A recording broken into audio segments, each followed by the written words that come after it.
Hi everyone, my name's Anne-Marie. Welcome to this card making technique.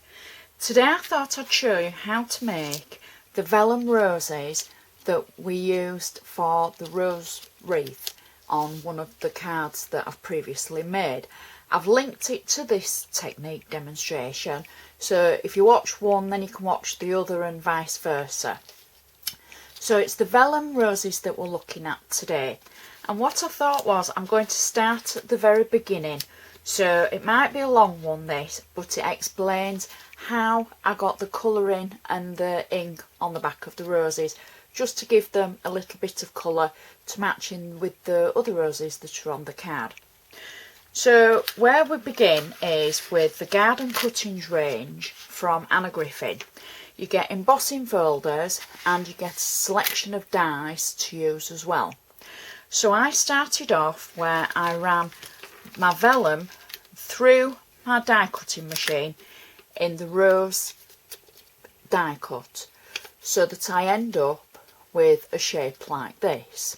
Now I know it looks a bit peculiar at the moment, just as it is, but then what you do is you put the shape into the embossing folder and then you run it through your die cutting machine again, using the right sandwiches for embossing. And once you've done that, you're left with some vellum roses that have been embossed on one side and debossed on the other side. Now, depending on how you want to use them, whether you like the embossing side or the debossing side, it's up to you really. I'm going to go with the embossed side facing outwards, so I'm going to be working on the debossed side. But that's how we got the embossed roses for our wreath. So the next step is you want something that you can ink on, a nice mat or something that won't spoil, and you're going to need a little spritzer of water. If you haven't got this, you'll be able to use water that you just splash on. However, I found a little spritzer is ideal really. I'll tell you what you could use. You know when you get to the end of one of your household cleaners, if you can clean the bottle out thoroughly and something like that to just put pure water in, that would be ideal. A little bit, you know, more economical than you having to rush out to buy a spray.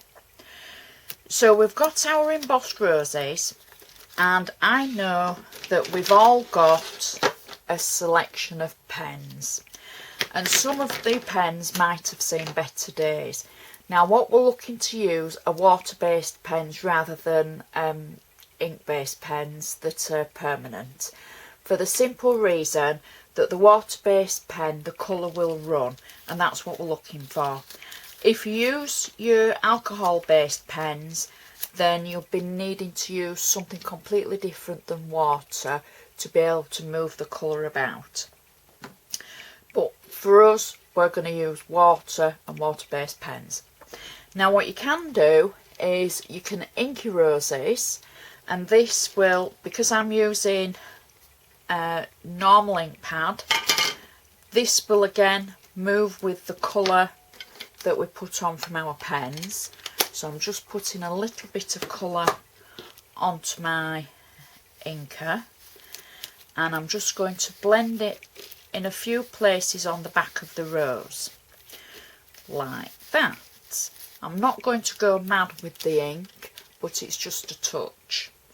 The next thing I'm going to do is, I've got my pens, I knew I'd open it the wrong way, and I'm literally just going to find somewhere to add a bit of colour.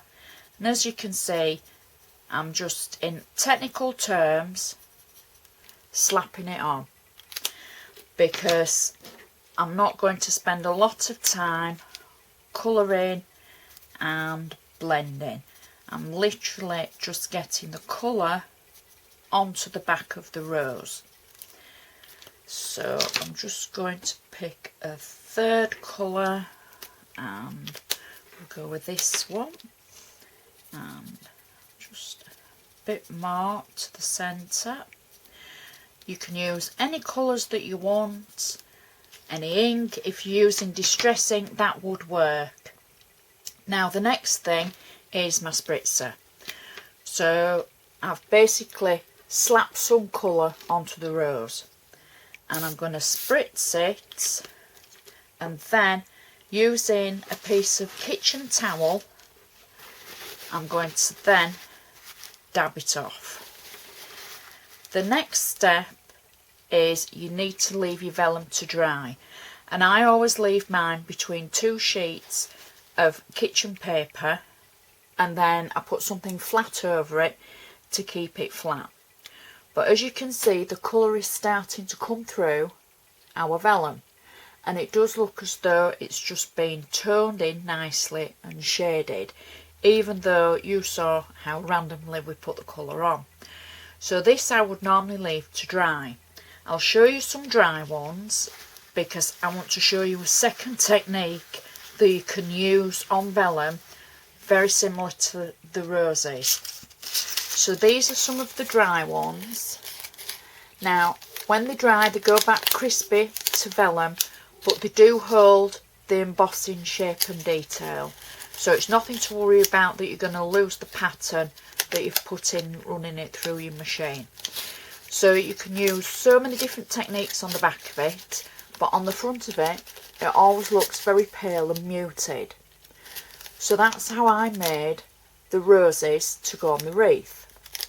Now the second technique that I want to show you is very, very similar. I'm just going to put these to one side to be able to show you the next technique.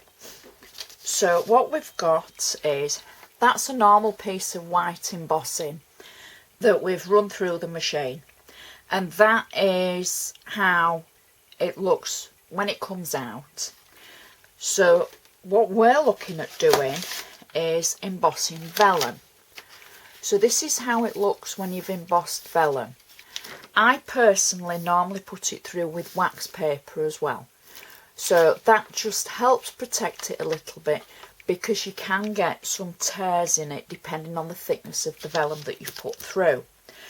So that's how it looks when we've put it through the machine. Now what we're aiming for is to colour the back of our vellum. And I've already started with this piece, and it's the same principle as the roses that we've just seen. However, this, I'm going to just zoom out a little bit. There we go, just so you can see. However, this technique we're going to do with pens, and we're not going to be precise. However, we're going to lay the colour in specific areas. So we're literally adding it into the leaves on the back of the embossing. And I'm just, again, not being 100% careful with it, but I am making sure I'm popping it in the right position.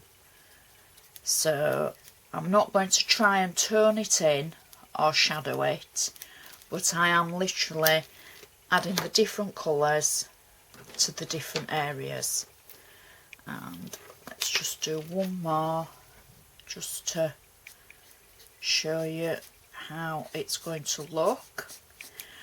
So that's our 3 colours, and again I've literally just slapped it on. So we're going back to our water spray, and I'm just going to spritz it lightly, and then I'm using the same technique as on the back of the roses.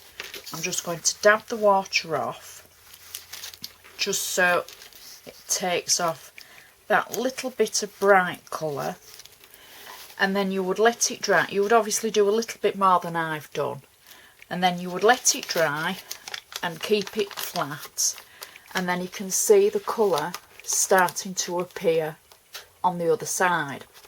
One massive tip: when you run it through your machine, decide whether you want the embossed side or the debossed side, and just write on it, front or back. You can trim this off when you're done and you know which side you've used, etc. But just while you're colouring in, so that you always know which side you're working from. Now as you can see, mine's split here. Don't worry about that, because that adds to the actual texture, and when you put it flat down on your card you probably won't be able to see it anyway. I just want to show you one that I've already done and finished. Now this I've literally worked on from the back, as I've shown you how, and used every different coloured pen that I've got from every different make. I've used distress markers, I've used some old Anna Griffin markers, I've used some La Plume markers on this, all working from this side, and you can see now it's finished and it all tones in. It does look as though I've spent an awful long time on it, but trust me, I haven't. And that is how I've coloured my vellum for the roses and for an upcoming card that I'm going to be using this on. So I hope you've enjoyed this technique. If you have, please give me the thumbs up. Please try it, it's really easy and I know you will enjoy it. If you haven't subscribed to my channel already, please do so, because you'll be notified as to when new demos are available. And I'll see you next time. Thank you so much for watching.